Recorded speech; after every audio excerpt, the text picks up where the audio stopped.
Mr. Rogers once said, "It's a beautiful day in the neighborhood. It's a lovely day in the neighborhood. Won't you be mine? Won't you be mine? Won't you take a look at this Tesla Model 3 Performance?" So I've owned this for 1 year now. I'm going to talk about what I like, what I don't like, the reason I'm considering selling it, and any wear and tear that has happened to it over the 5,000 miles that I've driven it so far. So the exterior of the vehicle is their ultra red color. I think it's absolutely beautiful. And this is like the marketing launch color of the Model 3 Performance. And I also went with the white interior with the performance seats, which we'll talk about in a little bit. What I've come to love about this Model 3 in particular, and why I think it's one of the best Teslas ever made, is the wheels and the stance of the vehicle, as well as the front bumper. The performance styling that they've added specifically to the Performance actually makes this a desirable looking car. I can't say that I've owned or looked at another Tesla in the way that I've looked at this one. I actually enjoy looking at it and cleaning it. As an enthusiast, I used to own a BMW M2, a 2018, which is one of the most beautiful cars ever made in my opinion. And this isn't as good looking at that, but it's a step in the right direction, especially for enthusiasts in electric vehicles. The other thing is I'm out on some canyon roads, so I will take it for a spin here and kind of talk you through the driving dynamics. A lot of things that people worry about with this are, is it going to be exciting for me? If you're coming from a manual transmission car with a nice exhaust note, is this going to satisfy you? And I will answer that question as well. So the ultra red color, I've done a full front paint protection film on it. I got that done at Dynamic Tint. You guys know about that. I had them come all the way up the A-pillars here and then cut right here. And then I did their Expel ceramic tint all around the exterior. So I like doing full fronts on the vehicle because these are the high impact areas, and then covering the rest of your car is very expensive. So for me, it made sense to just do the full front. It's fully protected. I've used paint protection film for years, and I think it works. The other thing we're going to note here are these wheels. Now, people have said, I don't know about these wheels. There's not a lot of sidewall there. Am I going to pinch the tire and blow it? I've not had an issue with that. That's not something that I would consider changing unless you are in an area where you get winters. They are now selling these with all-season tires. These are high-performance summer tires, and it also does vary by location. It's all random. So you may get your Model 3 Performance and it may have an all-season tire on it, which you could run in the snow, but these are the high-performance summer tires. I love this forged wheel. It only weighs 21 pounds, I think, and then you can actually remove these. I've had issues removing these, so I've not actually done that yet, but the wheel looks even better when you remove these arrow blades, which give it a little bit more efficiency. The other thing is this car, for whatever reason, a lot of times with Teslas, you don't have to use the brakes like ever. But with this, I don't know if it's because I'm coming into like stopping areas with more speed, but I find myself using the brake more, and there is actually a decent amount of brake dust that you have to clean off because these come with track pads from the factory. So you could do an autocross on these tires and these pads and have no issues. Track day is a different thing depending on how extreme you're going to be, but this car is set up with a staggered wheel setup. Yes, it makes it look good, but then tires become more expensive because you can't equally rotate them. But just something to note. And this is one of the reasons why, getting into why I think this is arguably the best Tesla to buy is in terms of cost, performance, efficiency, technology, all that stuff. The reason I got the Performance is because I knew I could take these wheels, pull them off, and put on the 18-inch wheels that I had from Atomic Wheels. Now, doing that gave this the range of a long-range model. It gave it about 340 miles of range. In fact, I drove this to Vegas from Phoenix on one charge, 312 miles this one went, and it still could have gone another probably 50 miles because we were going the speed limit. We had the air conditioning off. So what I like about this is the versatility. You can have these awesome looking wheels on here and get great performance and looks out of them, but maybe you're going on summer road trips or you want to swap tires for the winter season. You have the ability to do both, and you can get more out of this vehicle because you can increase the efficiency so much just by changing the wheels, and I love that. If you get a long-range model, the problem is you can't get the performance of this out of the long range. It doesn't have the same brake pads and suspension setup. It doesn't have an adaptive suspension like this has. It doesn't have the carbon dash. It doesn't have the sports seats. When you add all of that together, what it would cost to do that on a long-range model it's no comparison. This is such a good value, and especially like the wheels that I got from the company's called Atomic Wheels. I highly recommend them. They actually make this wheel, I'll pop it up on the screen, they make this warp wheel in a 19. So you'll get a little bit more efficiency and comfort out of it, and you don't have to run a 20-inch wheel. So that actually might be a great option for a lot of you who love this design, but want to go to a smaller diameter wheel. And I'll have a discount code for them. I think it's Gjeebs deal linked on the screen there. Coming on to the back here, this performance spoiler, I love the look of it. They've added just a little more styling along the side here, and it's a little longer off of the rear deck lid.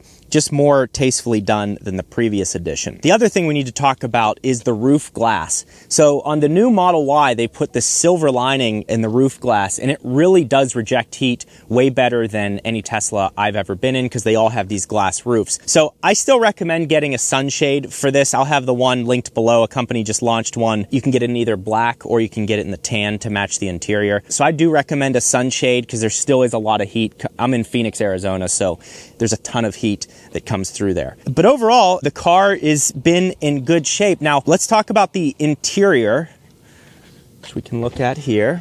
Drop the window.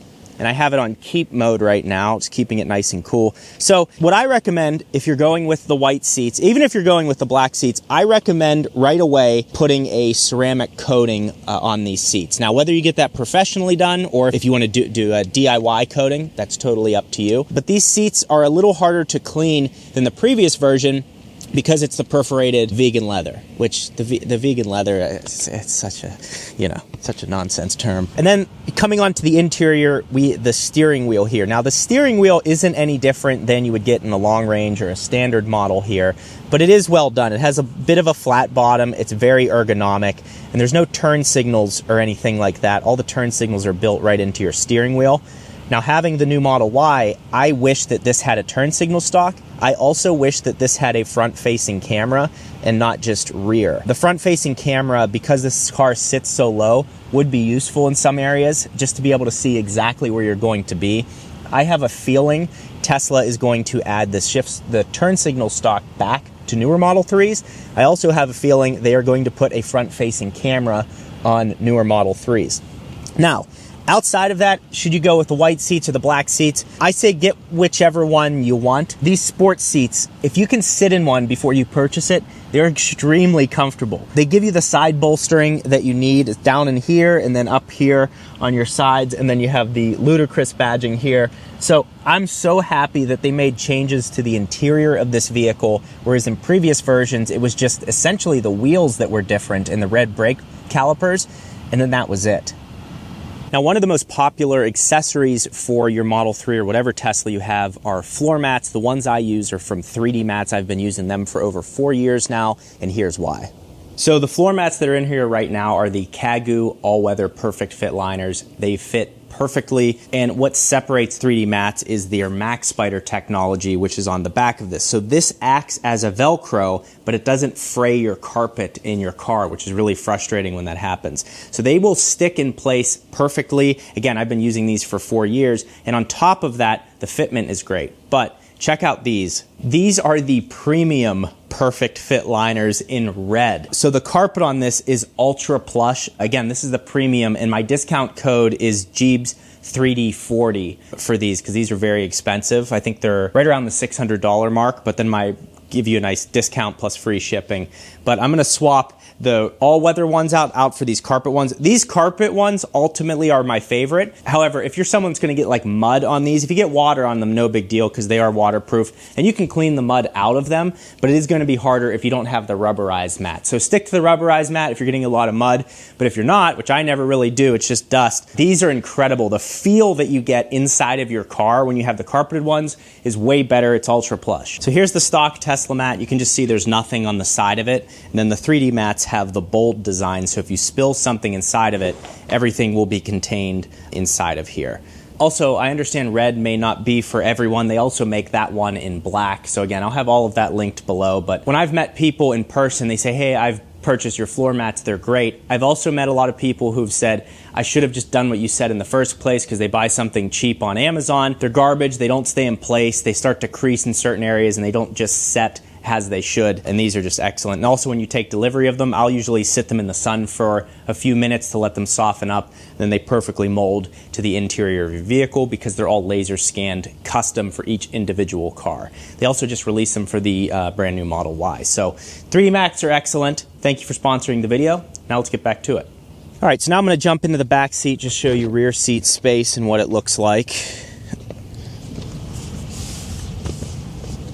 Yeah, so plenty of space behind me. Again, I'm 6 feet tall, so plenty of space. The one area if you're looking between a Model 3 and a Model Y, the Model Y's back seat is so much bigger. You have so much more clearance under the seat here, but it does have the rear display. It has heated seats and everything, so it is a nice place to be. Very minimalistic. There's not even seat back storage on this thing, so there's none of that, but it is nice. You have ambient lighting, you have your display, and you have a decent amount of space. And every Tesla uses space extremely well, and especially the Model 3.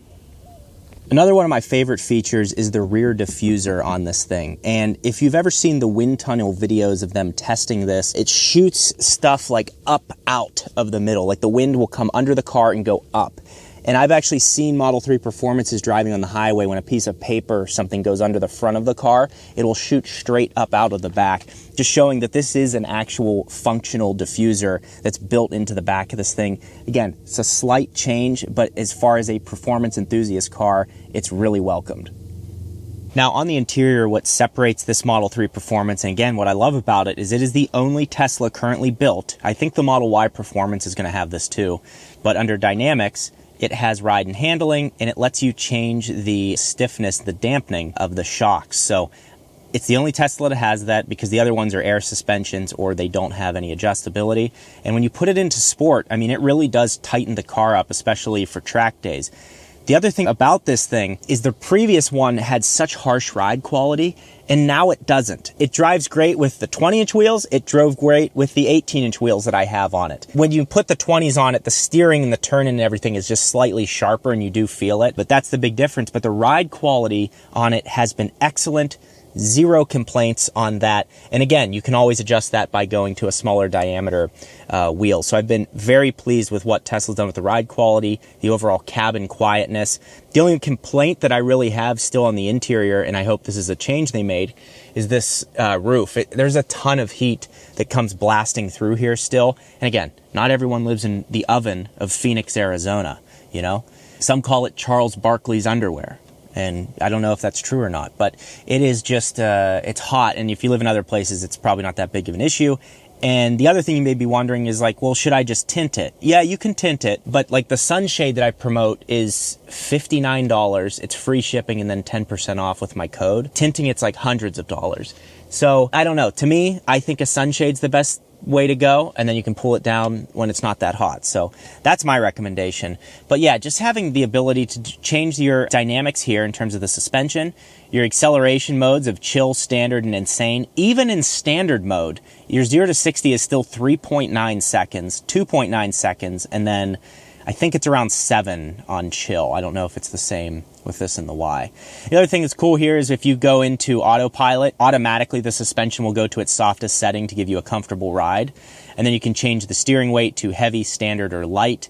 And you have track mode, which you can go in and customize, and you can do drift presets. You can change your regenerative braking. You can do a race preset if you're doing a sprint race, an endurance race. There's all kinds of, look, understeer if you want to drift it or oversteer. And this is an all-wheel drive vehicle, and with a low center of gravity, you could be not so good of a driver, and this thing is going to make you seem a lot better than you are quicker. The fact that you have all of these settings without having to go to a tuner or a third party, it's built in by Tesla's engineers, tested by Tesla's engineers. They want you to do this. They want you to go to a parking lot and do donuts. They want you to do autocross, track days. These cars do excellent in that, and it's all built in here for you. And I think that that is really cool, especially from the factory. The other thing is you can always wrap the car, put different aerodynamics on it. You can gut it. You can rip the seats out to make it lightweight and minimalistic as possible to gain performance that way. What you miss is you can't put on like a certain exhaust or headers or an intake or tune it in a unique way on a dyno. So you're limited there, but 2.9 seconds to 60, 510 horsepower, 543 pound-feet of torque. Out of a car this small, I don't really know. I don't really know what you want. And I think this is a few pounds lighter than a BMW M3 at just over 4,000 pounds. So it's really a remarkable vehicle and comes with all of the performance bits. We'll call them the bits. We call them bits that you'd ever want. Now let's go take it for a drive. We're going to take this thing for a spin now, and we're going to see how it is. I'm going to talk about, will it satisfy you over getting something like, you know, let's say you're looking at a BMW M3. Well, that is what, 80,000 or 76,000 for the rear wheel drive. So I think it's 80 for the X drive, all wheel drive. And acceleration, if you use launch control on that, surprisingly can match this. But the way, how nimble this thing is, and what are you looking for in a performance vehicle? You're looking for something that's fast and feels good to drive in a spirited way, like we're doing right now. And this doesn't have, you know, the feedback or anything like that, like the exhaust gives you, or shifting gears. You can't replace that. But it does have mind-bending performance and acceleration over and over and over again. And it's usable on a daily basis. And that's what a lot of people forget about. That's why 0 to 60 times I think are important. People are like, 0 to 60 is overrated. It's like, well, it's literally the only thing we can use on the road in a somewhat safe manner, is accelerating, you know, from stop signs or things like that, or red lights or whatever, or even just a launch on a random back road. It's the only thing that you can really feel. And handling as well when you're on a crazy road like this, but really acceleration, that's the most exciting thing that you have access to on a daily basis. And this does it in a silent way, so it's not bothering anyone else, but you still get to feel the exhilaration of it. And these summer performance tires, the turn-in, everything, I have the steering on the medium section, medium setting right now, so I could go a little bit stiffer. Man, it really is exciting to drive. The seats keep you nicely in place. And then it just gets turn to turn faster than probably anything you've ever owned.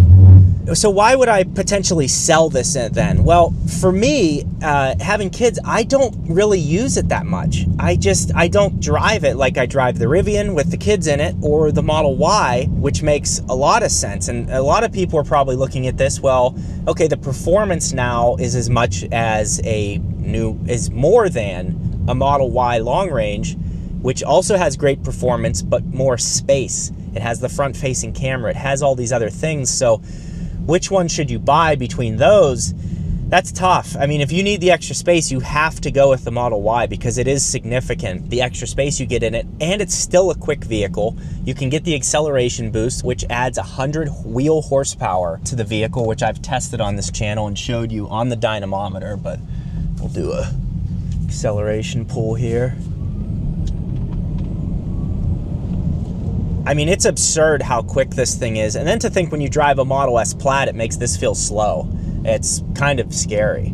So you're gonna enjoy this for the most part. I mean, as far as a daily driver in performance and long-term ownership, what's it called? Costs of ownership. There is nothing even remotely close, something that costs this little, performs like this, and then is cheap to maintain over time. No oil changes, spark plugs, transmission fluid, all those things. Blinker fluid. If you come from BMWs, it's actually nice. BMW got rid of blinker fluid because they found that their customers just simply don't use them. And then, on top of all of that, and this isn't something like, I guess there's a few things I'll touch on here, is the Tesla community.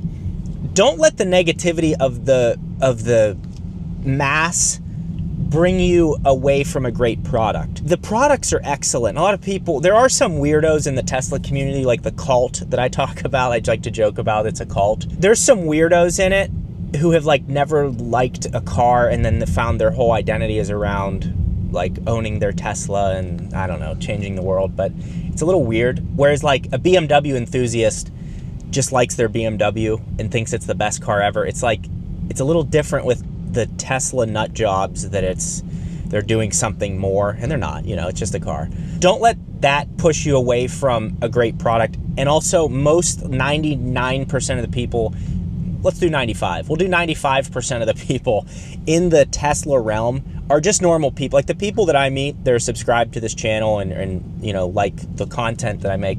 They're just like you and I, and they just enjoy their vehicles. So what I'm saying is give the cars a chance. If you're on the fence, go do an overnight test drive. They're very good about that. The sales process is excellent. Everyone's very helpful outside of the forums and stuff. Forums are just poison pits, but there's a lot of helpful information, whether it's you meet someone one-on-one or maybe in YouTube comments or videos or things like that that can be very helpful to you. So I just think that it's been great. Now, what's gone wrong with this thing? Because I haven't touched on that yet, and there's been a few things. So one, when I got it from the factory, the passenger seal on the door was messed up, so I'll show you footage of that. And then there was a bubble in the film on the roof. So they had to replace this glass, and then they replaced the seal on the passenger door. They did that, no problem. It was also done same day, so that was nice. Then the other thing that happened is there was the speaker in the back. It sounded like it was blown out. People have talked about this in forums and with other Model 3 performances, showing that there was something rattling. It wasn't a blown out speaker, but something was rattling back there really bad. It made you not even want to use the sound system. So I had to take it into service, and they fixed that perfectly. The other thing they had to do is my suspension got a creak in it. So every time I would go over a speed bump, it'd go, and you could actually, like on that bump right there, it would have done it. I took it in, they verified it, and they replaced a lot of the suspension components. The guy in service said he thinks it was a bad batch. Even my cameraman, Andrew, he just sold his old Model 3 and got a new Model Y. He had the same exact creaks on his. So that was an issue, and they had it in service for 4 or 5 days. But they took care of it perfectly. They did exactly what they needed to do. They replaced the components. They didn't give me any real pushback. And with the glass and everything, I even felt kind of embarrassed to be asking about like the glass. I like the glass, but then I thought, this is a brand new car. If I was buying a Mercedes or BMW, they would take care of it with no pushback whatsoever. So the service on this has been great. This has had the most issues of any Tesla I've ever owned. Weird like factory defects, but they've all been fixed. And the overall build quality of the vehicle seems to be really solid, and I'm happy with the updates and everything and how it's all gone over the past year. All right, so now what I've done is I've changed the steering to heavy, and I've changed the ride and handling to sport. Because the car was getting a little floaty, kind of loading up too much in turns. This should stiffen it up and kind of get me back to where I want to be. Let's see if it does it. Definitely putting the steering into heavy on twisty roads like this is useful. It's just less input. You're less sawing at the wheel. Love seeing skid marks just go straight into the desert. It's like, how fast were you going? Yeah, there we go. It tightened it up a little bit. That's exactly what it needed. It was just getting like, almost felt like you're driving like a Mercedes E-Class or something. The rear just loads up. Now it feels really sharp, and there's more feedback through the road. Yeah, the suspension stiffens up perfectly. Yeah, right there on the heavy accelerations, it ties the back down a little bit more, which you do need. I've always said, like, I just leave it in normal mode on the road, but when you're driving on roads like this, you do need to put it into sport mode. Slowly unwind it. This thing drives incredibly well. It's very fun. Now, the other question you might have is, how has my new Model Y been? And you can click this video right here, which will go over everything I've experienced in the new Model Y Juniper.